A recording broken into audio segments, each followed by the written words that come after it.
I'm Alex, and this is episode 4 of the Astrological Chronicle.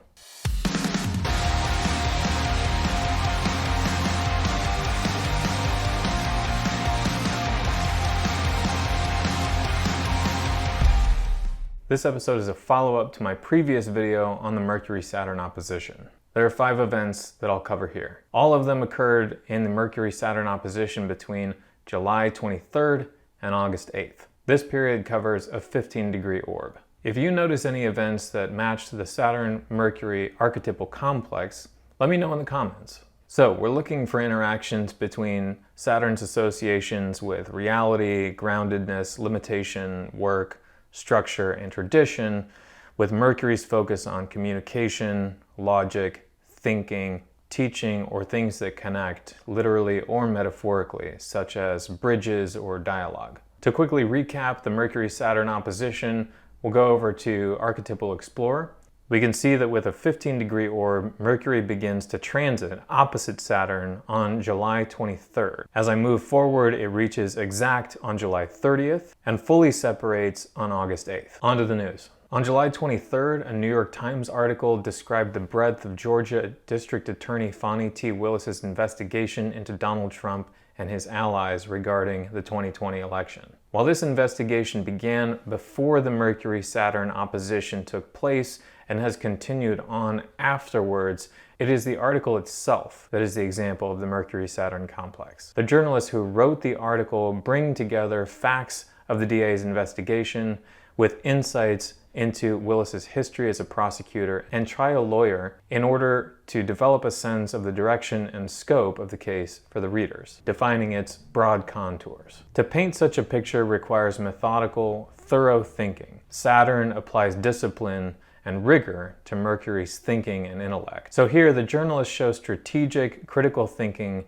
to put together disparate facts to illuminate what is likely to be the direction of the case, an example of Mercury's relation to guides and paths. Next up, we have Senator Joe Manchin suddenly reversing position on the Inflation Reduction Act. On July 27th, 2022, the New York Times and other news sources reported that Joe Manchin was now in support of the Inflation Reduction Act when he had just opposed it 2 weeks earlier and nothing in the bill had really changed. Mercury is associated with the trickster gods, two-facedness, doublespeak. So we might think of this reversal in one way as Manchin, the lawmaker, politician, Saturn, also playing the part of the trickster, Mercury. We may also see what may have been behind the reversal as another example of the Mercury-Saturn complex. The article in the Times stated that a few days prior to Manchin's reversal, talks between him, Senator Chuck Schumer, and their staffs had resumed.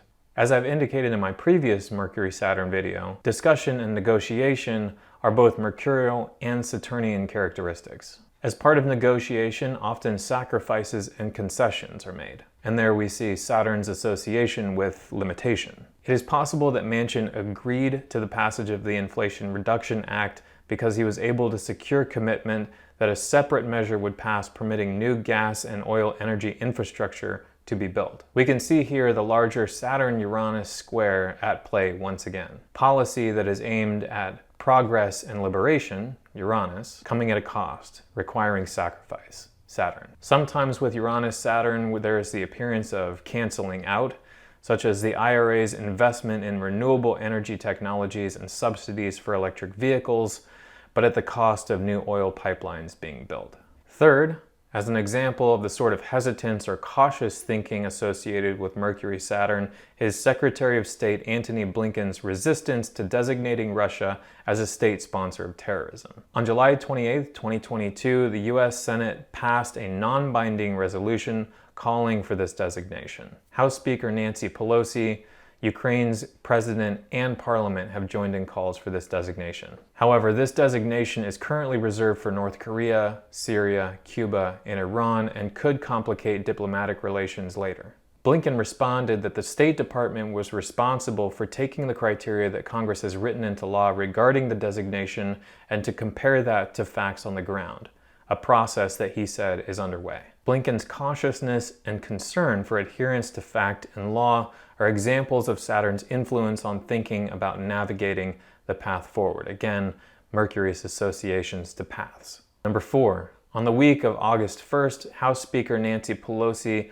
also made a diplomatic visit to Taiwan to provide assurances of support for the island's democracy and freedom. The sort of determination that only Saturn can provide was on display as China began to escalate its warnings against her visit. Combining Saturn's association with stability and dialogue and communication with Mercury, we can see that diplomatic relations, especially in the face of the Saturnian pressure being applied by China, is a solidly Mercury-Saturn characteristic.